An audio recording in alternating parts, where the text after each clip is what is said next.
What are you at? It's Paul from Wicked Acorn. I'm experimenting with something here, and let's see. I have to go over here, and I have to figure out a better way to do this. Now, bear with me a moment. You might like this. Content. I'm trying to get the chat on screen so you can see it, so other people can see what's going on in the chat. So if you're there watching, you want to leave a comment, we'll have it up there in a moment, hopefully. Let's see.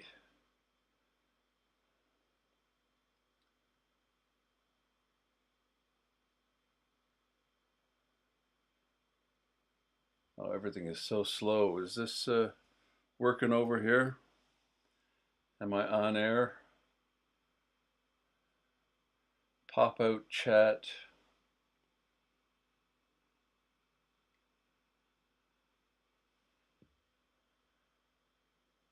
I've said I've maxed out my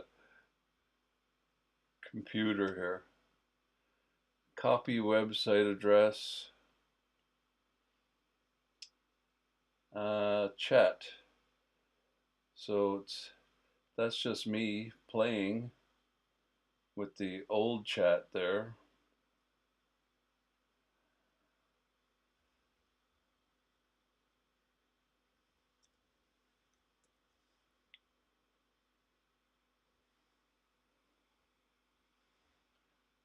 Let's see if this is going to work.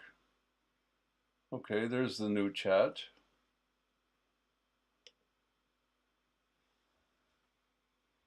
I'll refresh that. And I'm going to have to write in caps here because I have now let's see if that came up. Yes, it did. All right, so if you want to leave a comment and let me know that everything's working okay. Are we still there? Yep. Okay. So I've been playing with this and getting some different things set up here. And what have we got? We got our man Salix here. And I'm going to show you our photo from last live stream. Now, let's see. The chat is not there. Let's see.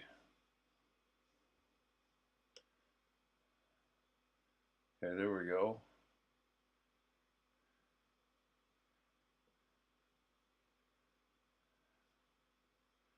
Move that below there.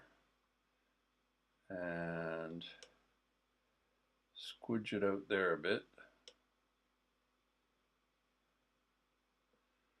That way we can see it and see if anybody's saying anything. There we go. All right. What are we looking at today? Right, there is our photo from the last Where Is It in our last live stream. And I'm not surprised that nobody got this because I wouldn't have got it. Somebody guessed Manhattan, and that's a good guess. But it's not Manhattan, it's Chicago. And this will tie into a video we're going to watch later. Chicago is the third largest city in the United States, located on Lake Michigan. Known for its bold architecture and cultural contributions, it's nicknamed the Windy City and City of Big Shoulders, the world's first skyscraper. The home of the insurance building was built in 1885 in Chicago. And the name comes from a Native American word, Sikaawa, I guess I'm pronouncing that right, and that means wild onion or garlic field, which once grew abundantly in the area. And in 1900, they reversed the flow of the river. The Chicago River was permanently reversed to prevent pollution from entering Lake Michigan. And they also, every year, dye the river green on St. Patrick's Day. So I don't know if that's part of the pollution problem. I don't think so. But yeah, dyeing the river green can't be too healthy for anything in the river. But there you go. So that's our photo from the last Guess Where It Is. And it'll tie into a video we're going to look at later. And our next Where Is It photo, this one you may know. This one's on this side of the pond. It's in the UK, in Greater Manchester. And I'll just leave that for a second so you can have a look at it. And we'll come back to it again. I'll show you it again at the end of the stream. And we'll look at this day in history, the 8th of September, from many different years. And in 1504, Michelangelo's masterpiece, the Statue of David, was unveiled in Florence, Italy. This iconic sculpture standing over 5 meters tall. I've never been to Italy. The only place I've been to in Europe is France. And so I haven't seen the Statue of David with my own 2 eyes. I've seen photos of it many times. But I had no idea it was so big. I put that girl, she's cleaning the statue there. I put that in just for anybody who's not seen it in person or realized how big it is. And yeah, it was a piece of marble that was flawed, and Michelangelo was the only one willing to have a go at it. And he's quite the sculptor, isn't he? And I mean, of all the sculptures and the billions of sculptures in the world, how many can you name besides that one? Not a whole lot. And this is our Chicago connection. It's the internet, and actually before the internet, will tell you, and you'll find it said, that on this day in history, in 1858, Lincoln coined the famous saying, "You may fool all of the people some of the time. You can even fool some of the people all of the time, but you can't fool all of the people all of the time." So apparently he said that in a speech on this day in history in 1858. But of course, there's no evidence that he ever did.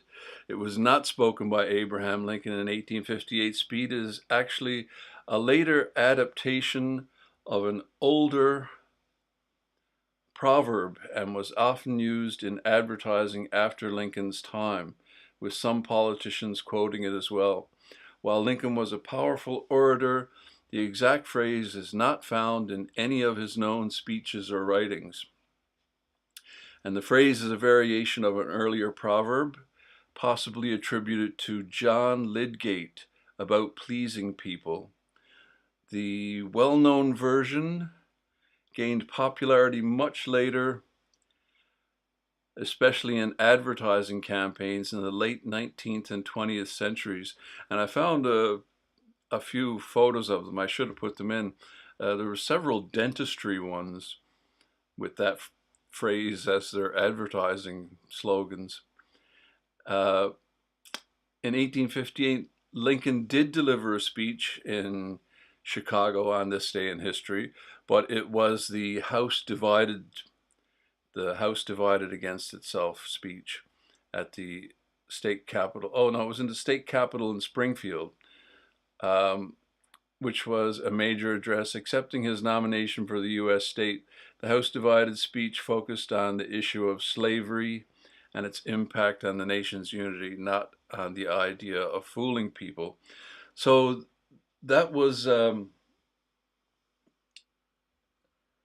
something we've looked at Abraham Lincoln several times here. We did a video about the Lincoln statue in Manchester, and you should check that one out. It's a good video. There's quite the connection between, well, the whole country and the American Civil War, the UK and the American Civil War.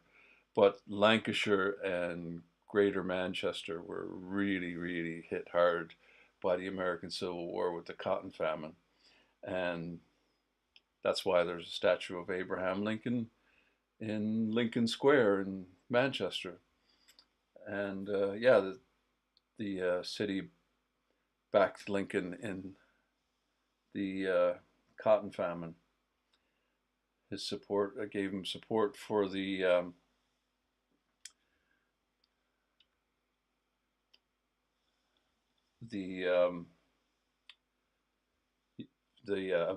abolition of slavery.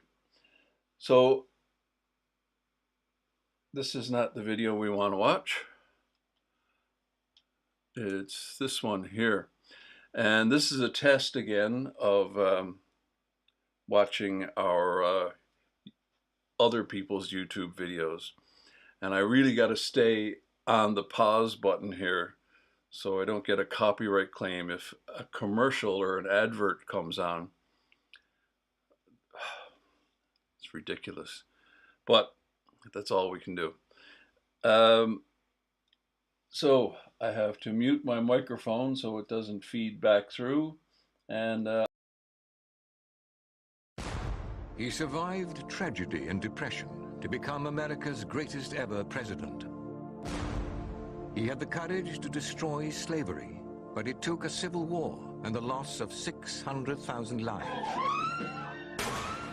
His beliefs cost him his life, but without him, the United States of America would not exist today.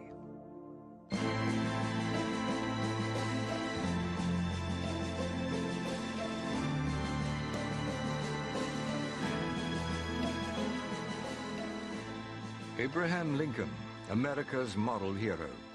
The man whose courage and brilliant strategy saved the nation from destruction. But for a man who reached such lofty heights, his early life was poor and brutal. He was born on the 12th of February, 1809, in a one-room cabin in rural Kentucky, a frontier state of America. His family were farmers, and although he was taught to work the land, nothing would make him enjoy it. Tall, gangly, and ferociously intelligent, he was the first of his family to read, and his preference for books over manual labor made him stand out.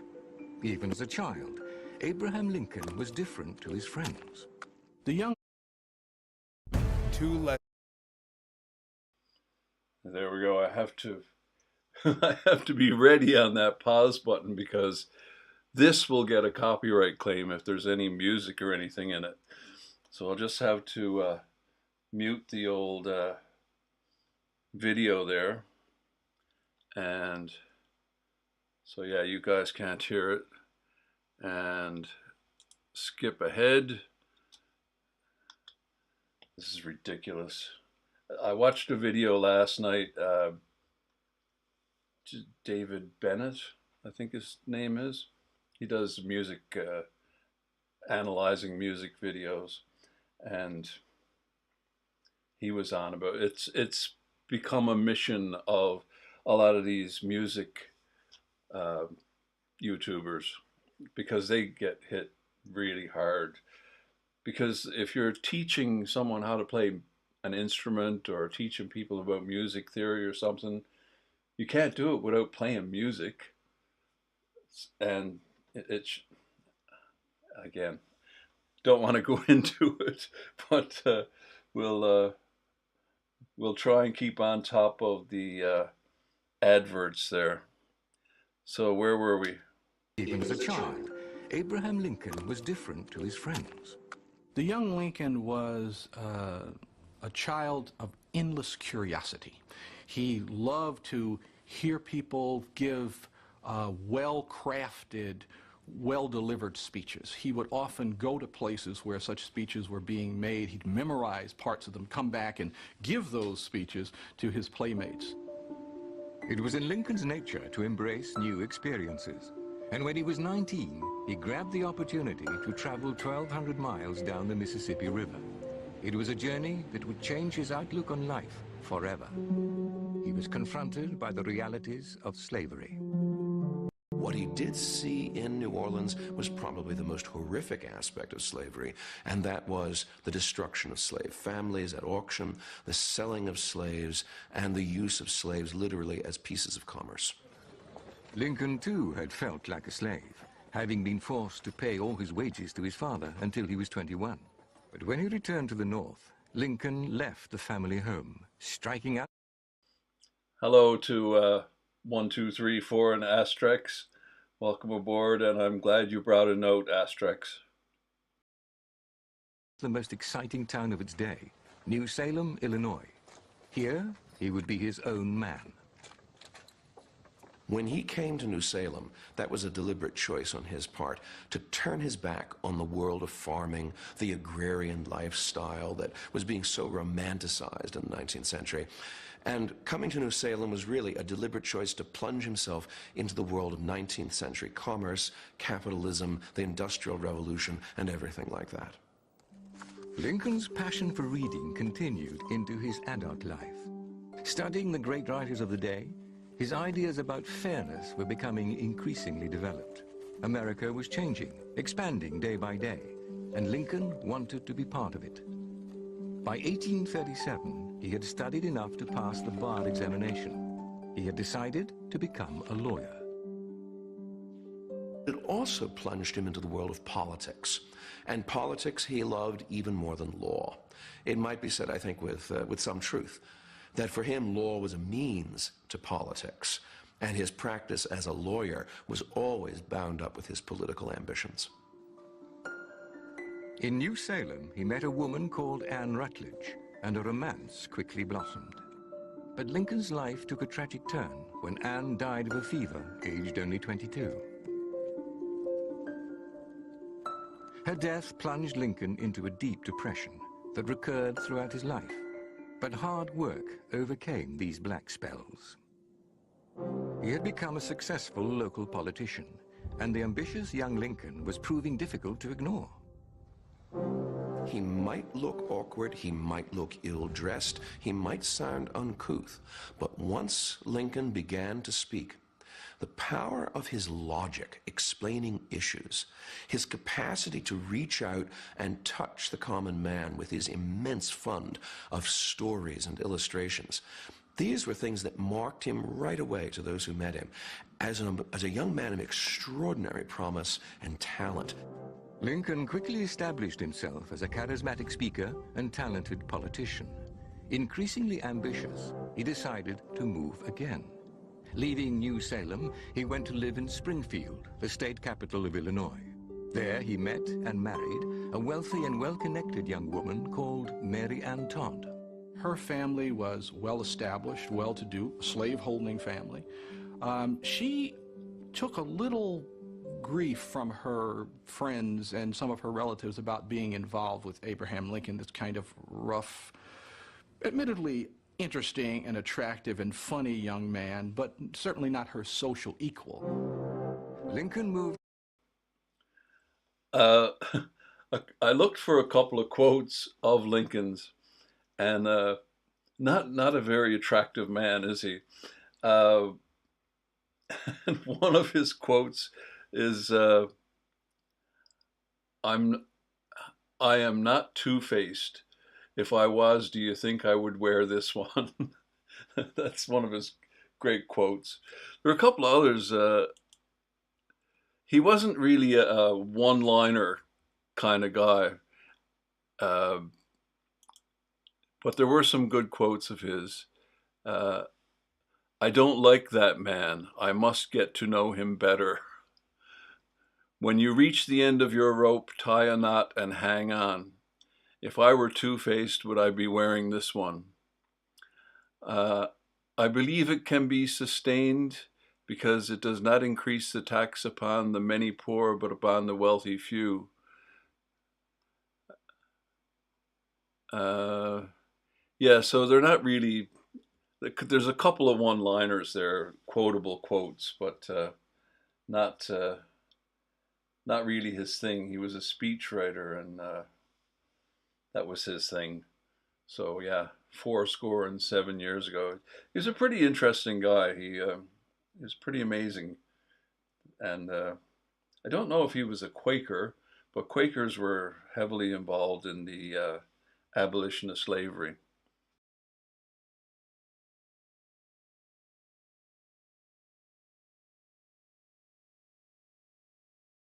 Funny young man, but certainly not her social equal. Lincoln moved onto the national stage, becoming a congressman for his district of Illinois. It was a tense time in America. The country was uneasily divided into 15 free and 15 slave states. When Kansas wanted to join the Union, a fierce debate raged. Should it be a slave state or not? Small-scale wheat farmers did not want to compete with slaves working for their masters. In the South, it was another commodity that was key to the slave issue: cotton. By 1840, cotton was more valuable than everything else the United States of America exported put together. By 1860, the value of slaves, there were about 4 million slaves by 1860, and the value of those slaves was greater than the value of all the American railroads, all the American manufacturing, all the American banking put together. Slavery was not a sideshow in the American drama, it was the main event. Lincoln had always been opposed to slavery. He found slavery repugnant because slavery was a contradiction of his yearning for transformation and self-improvement. The predicament that he faced was that slavery was an enactment of the states where it was legalized. Therefore, the federal government had no authority to pass any kind of statute touching on slavery.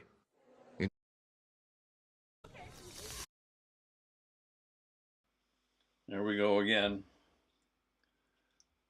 Got to be on that pause button.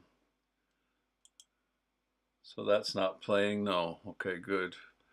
So this is all an experiment to get this working. In the campaign, he made a speech that inflamed the nation.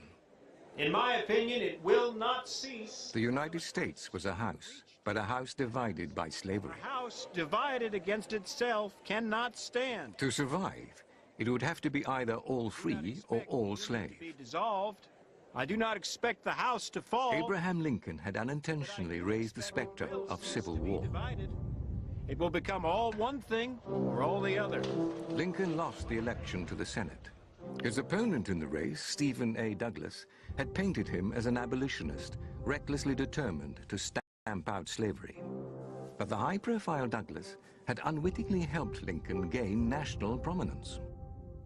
People in the East were so concerned about what Douglas's fate was going to be that Douglas's speeches are reprinted word for word in the Eastern newspapers. Well, of course, as they reprint Douglas speeches, they have to reprint Lincoln's replies to them in the debates, and suddenly people are reading not only Douglas, but this man Lincoln. And so the headlines begin to run. The prairies are on fire. And people begin to ask Lincoln's friends in the East, "You're from Illinois, do you know this man Lincoln who has debated Douglas?" Lincoln continued his incredible rise to prominence. By 1860, the unlikely-looking boy from rural Kentucky was being talked about as presidential material. He scoffed at it. "Imagine," he said, "a sucker like me as president." However, as more and more people talked to him about it, and more people promised support, he did admit, "The taste is in my mouth a little." As his support grew, Abraham Lincoln decided to run for the presidency. After a long campaign, and with the opposition in disarray, he was successfully elected. He survived. So that's interesting. I guess that's when newspapers really started to happen in one of the first newspaper elections, I guess, when newspapers really started to rock and roll. And yeah, like I don't know when that happened. The video we did on the linotype, when was that? 1890, in the 1890s. So I think that's when the linotype got going. So before the linotype came along, newspapers, there was no newspaper in the world that had more than 8 pages. So it was,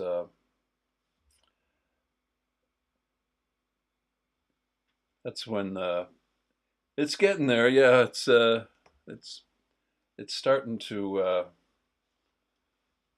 come together. It's just a matter of me being able to negotiate all these controls. Yeah, it was, newspapers were really starting to come into their own. And it was probably, one of the first newspaper elections. And, we saw that again with the last election in the United States. So it's the first real internet, World Wide Web, when, Trump went on those podcasts and things. It really, really made a difference to his setup, his election, didn't it? So getting back and forth between these screens is a challenge. But yeah, I think this is going to work, and the video wasn't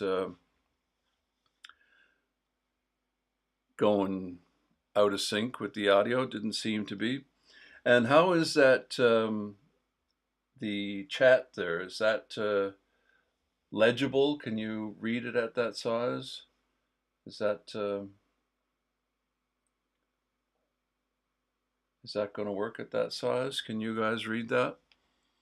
Where were we? Oh yeah, we were looking at this day in history. And on this day in history in 1965, there was a casting call published in the Hollywood Reporter and Daily Variety.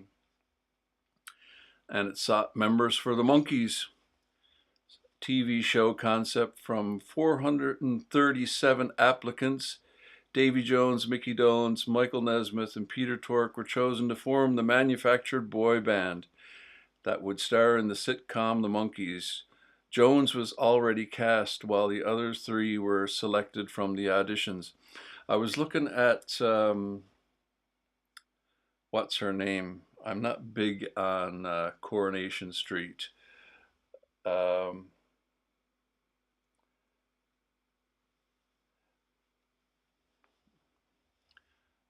Victoria? I don't remember. It was her birthday a couple days ago.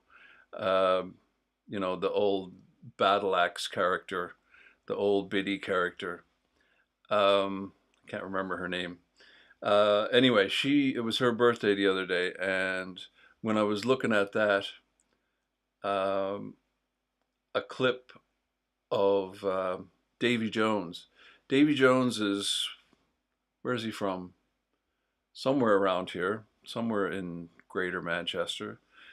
And his first TV appearance was on Coronation Street. He was, whatever her name is, he was her grandson. I don't know how long he stayed on Coronation Street, but that's where he got his start. And also, another thing I found interesting. Which one was it? I think it was Peter Tork. Peter Tork was friends with Stephen Stills. And Stephen Stills auditioned for the Monkees too, of Crosby, Stills and Nash, and Buffalo Springfield, and so on. Another band. Stephen Stills is a fantastic musician, probably a little more talented than Peter Tork, but they didn't like his teeth, so he didn't get the part. Also on this day in history, Star Trek. Ina Sharples. Yes, that's it. Ina Sharples. Yes, Ina Sharples.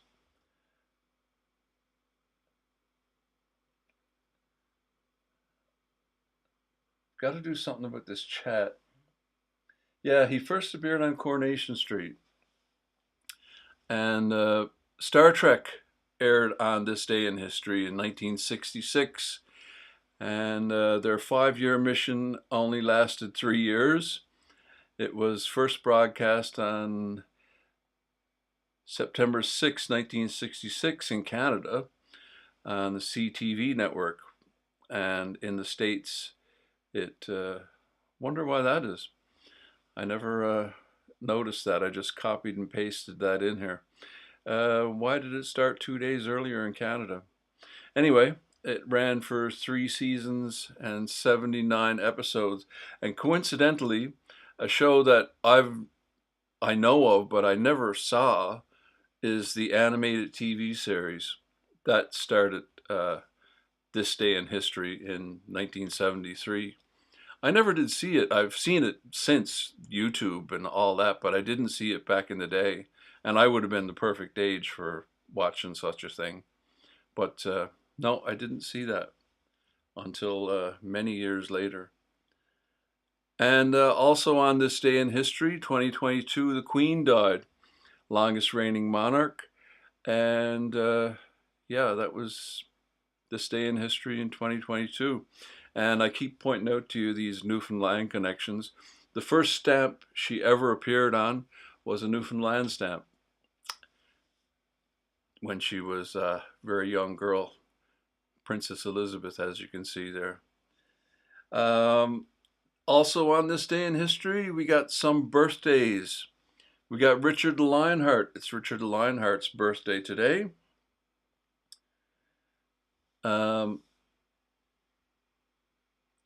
Why does that not... See, I can't see the chat. I can see it, but I can't read it because it's too small on this little screen here. Ina with the hairnet. Yeah, that great photo of her on the balcony with the smoky Manchester scene behind her. Richard Lionheart was born in Oxford, England at Beaumont Palace on September 8th, 1157. He was the third son of Henry II and Eleanor of Aquitaine. And I think he was the first king born in England, wasn't he? That was actually born in England. Can't remember. And he died on April 6, 1199 from a crossbow wound sustained while besieging a castle in France. And also another birthday this day in history is Antonin Dvorak. He was a Czech composer, and I would not know who this guy is other than my children. My daughter, there was a show on TV called Little Einstein, and it was a musical program, and they would play different composers and go on adventures and all. It was cartoon, and but it was all about music education. And one of the songs was by Dvorak. And my daughter, she's really talented at music, and she could whistle when she was really, really little. And a friend of ours was played in the Newfoundland Symphony, and my daughter was walking along and she was whistling a Dvorak tune, and he was impressed that she could whistle for starters, but it was like, is that Dvorak she's whistling? Equally as impressive, but it was just from a children's show. So we did piano lessons with her, and every year she played the same Dvorak piece each year for the recital, and it just got more and more complicated each year. So I wouldn't know who this guy is other than that. And we were over here visiting, and she had to do the recital the day we got back from here. So we were hunting down those pianos, those public pianos, so she could practice, like once a day practice.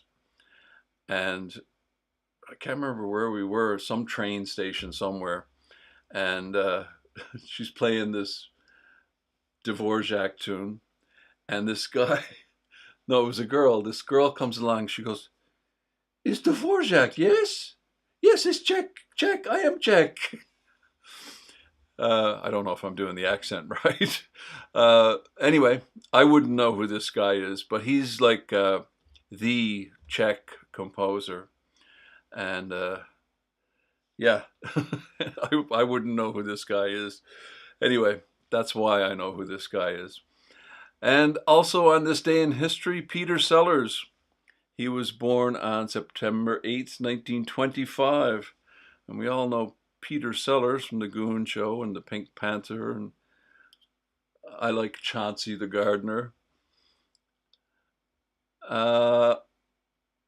Patsy Cline. It's Patsy Cline's birthday. She was born on this day in 1932. Another musician I'm fond of. And there's our photo, our Where Is It photo for tomorrow.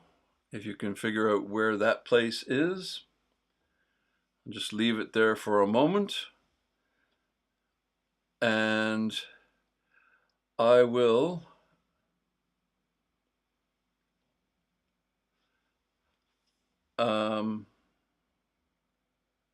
yeah. Okay, so that's our photo for next time. And this is the problem with quotes on the internet, is no one can confirm their authenticity.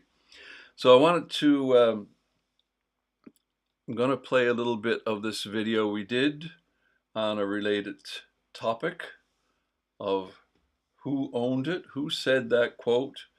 So let me just get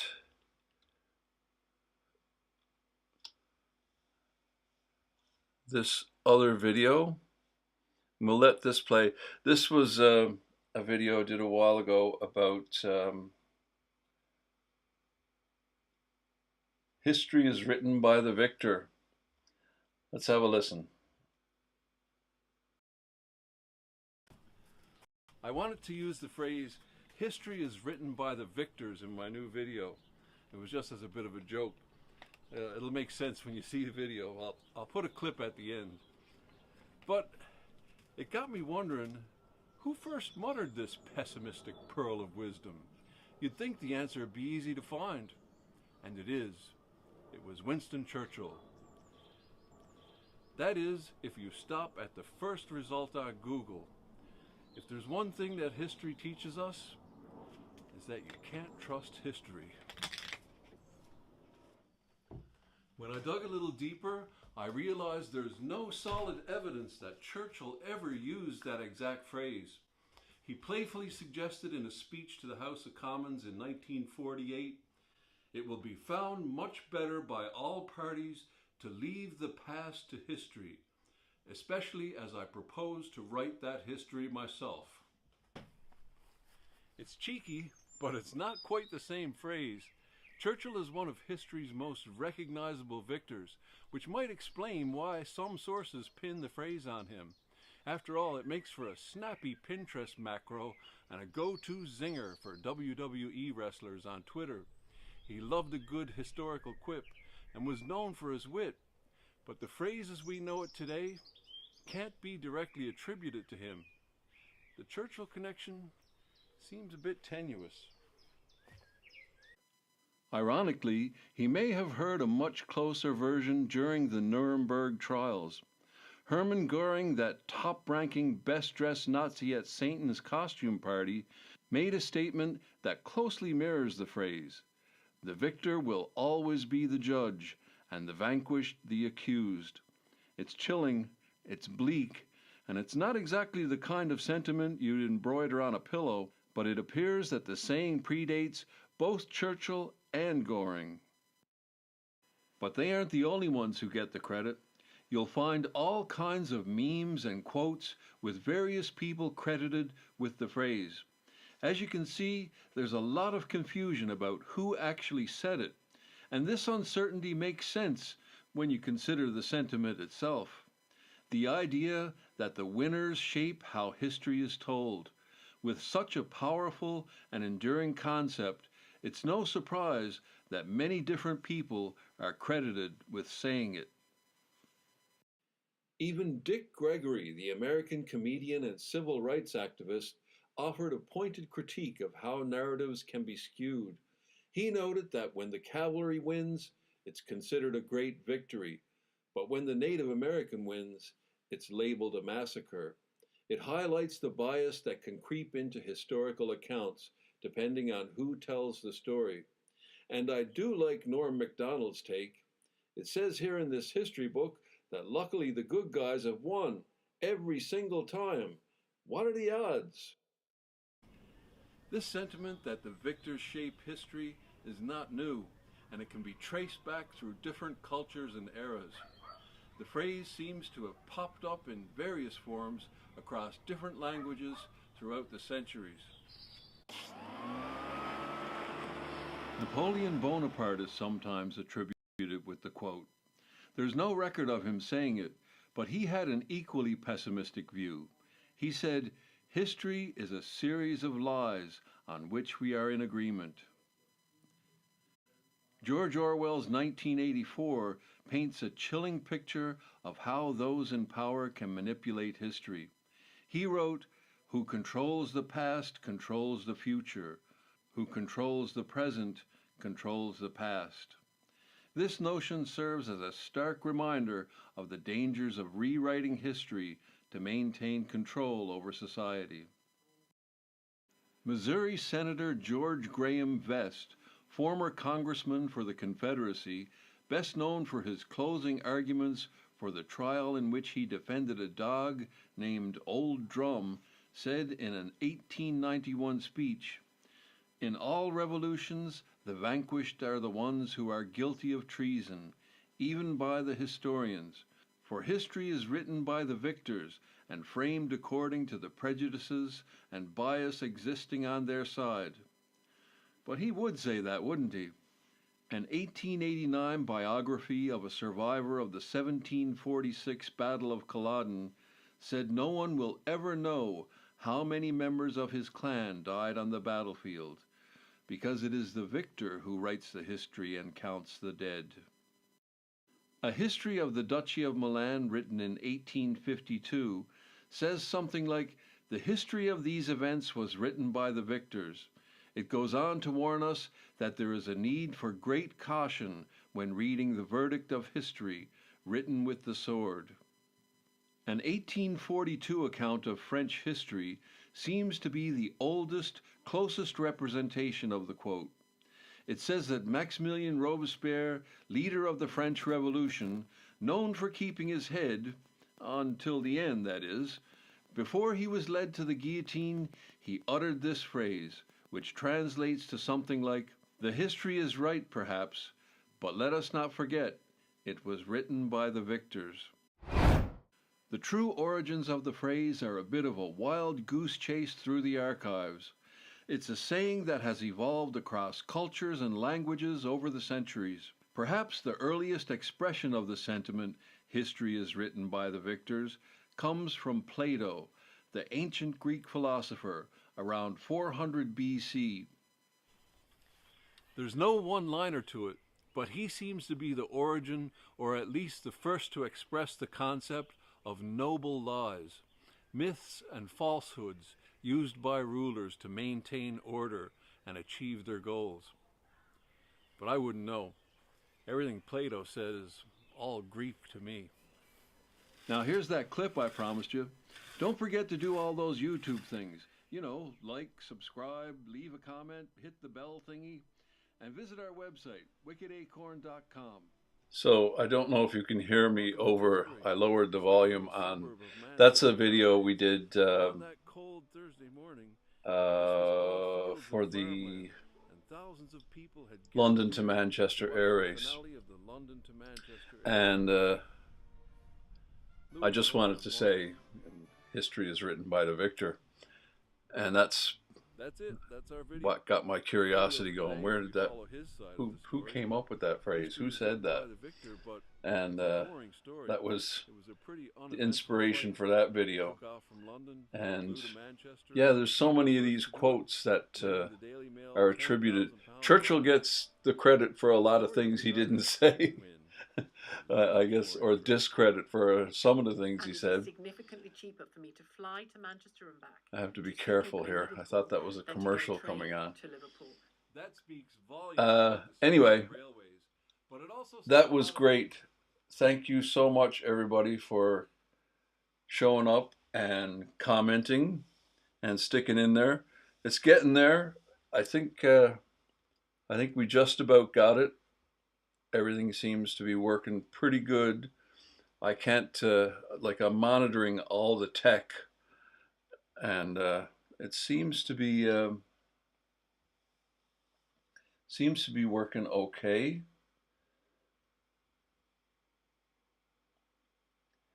That is a beautiful plant, isn't it? The azalea. It's a really, really weird color. It's very.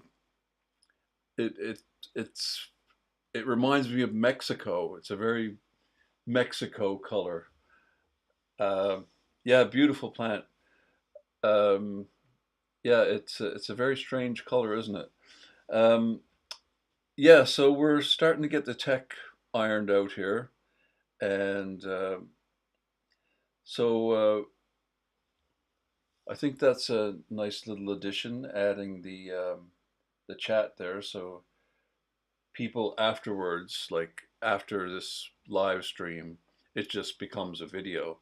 So I don't have to keep saying, when I say things out of context, I'm responding to the chat. So you can see the chat there now. You can see what I'm responding to and see who's saying what, and you become part of the video. So there you go. That was fantastic.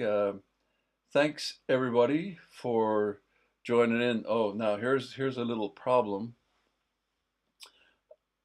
I have to. Okay, this is a new problem. I have to. Okay, I'll have to figure that out after, but I'm going to have to turn the chat off. Let's see, if I move it.